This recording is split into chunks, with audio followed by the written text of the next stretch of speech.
কথা কম বলেন, সুশৃঙ্খল বুঝেন, ডিসিপ্লিন বুঝেন, আপনারা বুঝেন না, এখানে আপনার বাঙালি আমি বলতাম যাতে করে যান এটা নিয়ে চলতে করে যাবেন, এক পায়ে চলতে করে যান, কেন এক পায়ে চলে যান। হ্যালো, আসসালামু আলাইকুম। আমি শফিকুল ইসলাম আপনাদের সাথে আছি।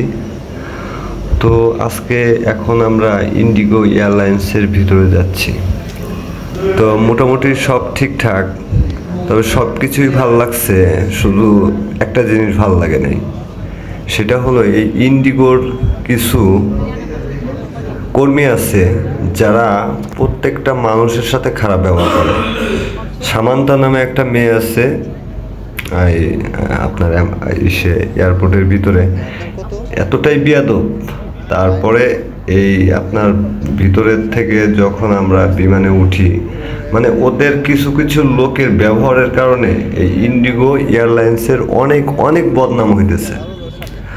তো বিশেষ করে যারা বাঙালি ভাইরা বাংলাদেশ থেকে অনেক দূরে যান, যাত্রা করেন, এদিকে যান সৌদি, কাতার, দুবাই, যেখানেই যাক, কিন্তু আসলে মানে আমরা বাঙালিরা বাংলাদেশ থেকে নির্যাতিত হইতেছি। অথচ দেখেন আজকে অন্যান্য এয়ারপোর্টে ইন্ডিয়া, তো আমার এটা ফার্স্ট ট্রিপস ইন্ডিয়া, তো এতটা মানে বেহায়াপানা আমি দেখি নাই বাংলাদেশের মতো। মানে বাংলাদেশের এয়ারলাইন্সে, বাংলাদেশের এয়ারপোর্টের ভিতরে এই ইন্ডিগোর যে ব্যবহারটা পাইলাম, মানে এই ব্যবহারে আমার খুবই আসলে বিতৃষ্ণা হয়ে গেছে।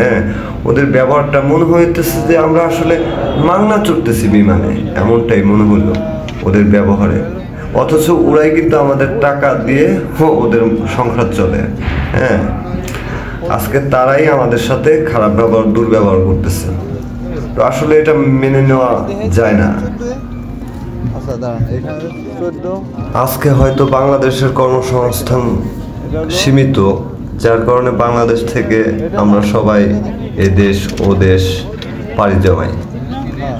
কিন্তু দুঃখের বিষয় হলো, আমরা যখন বাংলাদেশ এয়ারপোর্টে ঢুকি, তো ওইখানকার কিছু কিছু মানুষ এতটাই বেয়াদব, এতটাই বেহায়া, যে মনে করে ওদেরকে নগদে চিকি চিকি বাম দিয়ে দিই।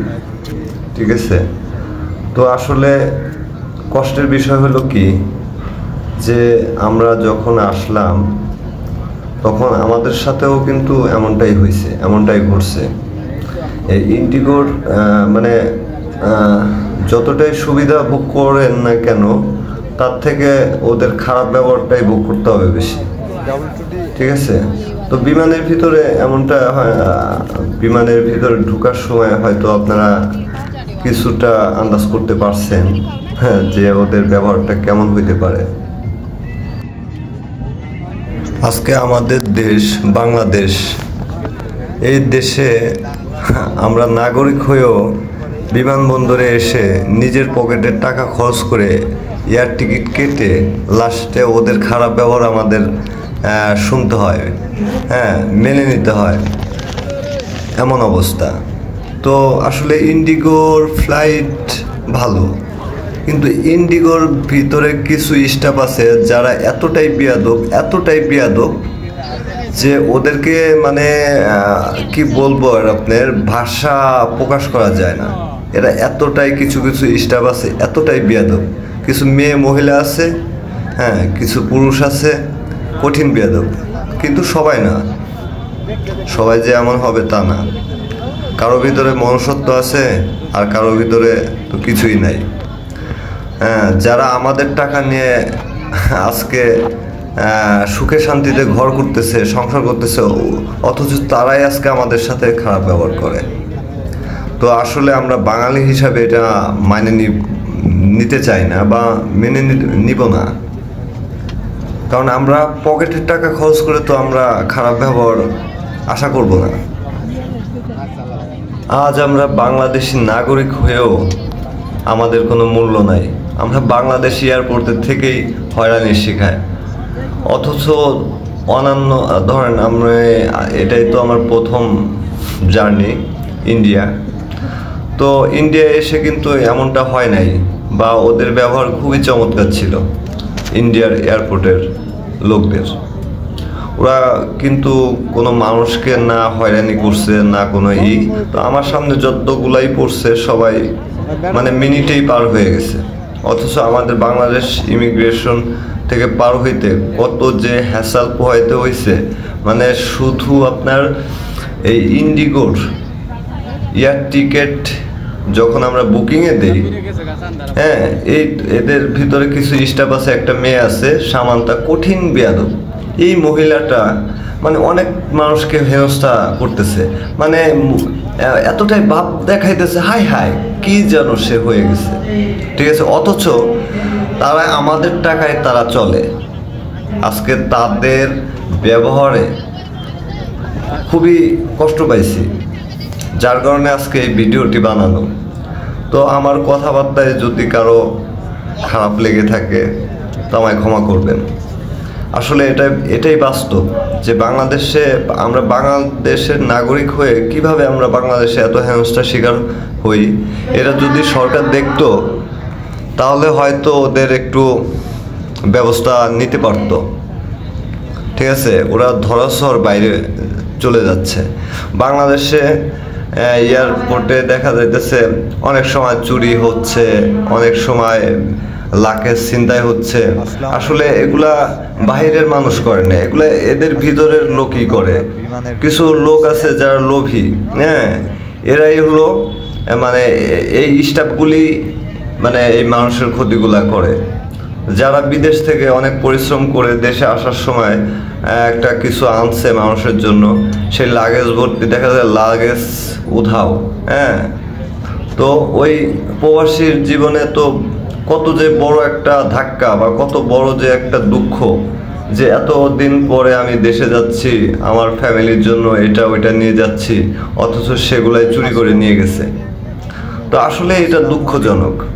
তো আমাদের বাংলাদেশের মনে করেন যে কিছু মানে 100-র ভিতরে হয়তো 30%, হ্যাঁ, এরা মানে এতটাই খারাপ, এদের জন্য আমাদের পুরো বাংলাদেশের একটা কি বলবো দুর্নাম হয়ে গেছে।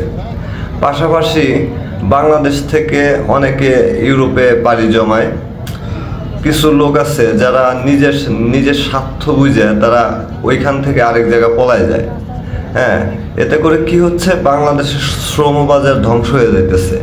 আমাদের পরবর্তী প্রজন্ম যারা যাবে, হ্যাঁ, তখন যারাই যেইখানেই যাক তারা বলবে এ বাঙালি, হ্যাঁ, ভালো না, বুঝেন নাই। কারণ বাঙালিকেও খুব বদনাম কিসের জন্য, কারণ ওই 2-1টা লোকের কারণে আজকে সব বাঙালি আমরা ফাঁদে পড়ে গেছি। তো এর থেকে মুক্তি পাইতে হইলে এবং আমাদের দেশের সুনাম রক্ষা করতে হইলে এসব মানুষদেরকে আসলে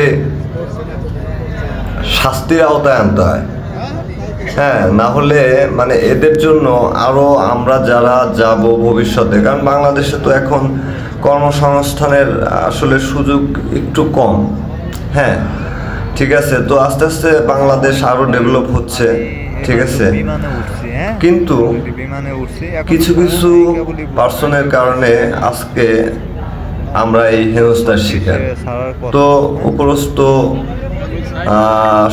যারা আছেন কর্মকর্তা, তাদের কাছে একটাই অনুরোধ রইল যে বিমানবন্দরে বাঙালিরা মানে নিজ দেশের বিমানবন্দরে যারা হয়রানি হচ্ছে, কেন রে ভাই, এটা কি ঠিক যে আমার দেশের বিমানবন্দরে যদি আমরাই হয়রানি হই তাহলে মানুষে কি মানে অন্য রাষ্ট্রের মানুষ এসে কি বলবে?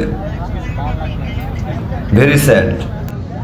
তবে আমাদের বাংলাদেশি দেশবাসীর উদ্দেশ্যে আমি একটাই কথা বলবো যে আপনারা যারা বাইরে যাবেন অবশ্যই মনে সাহস রাখবেন এবং ওদের অন্যায়ের বিরুদ্ধে প্রতিবাদ করবেন, হ্যাঁ। না হলে ওরা খুব লাই পেয়ে যাবে।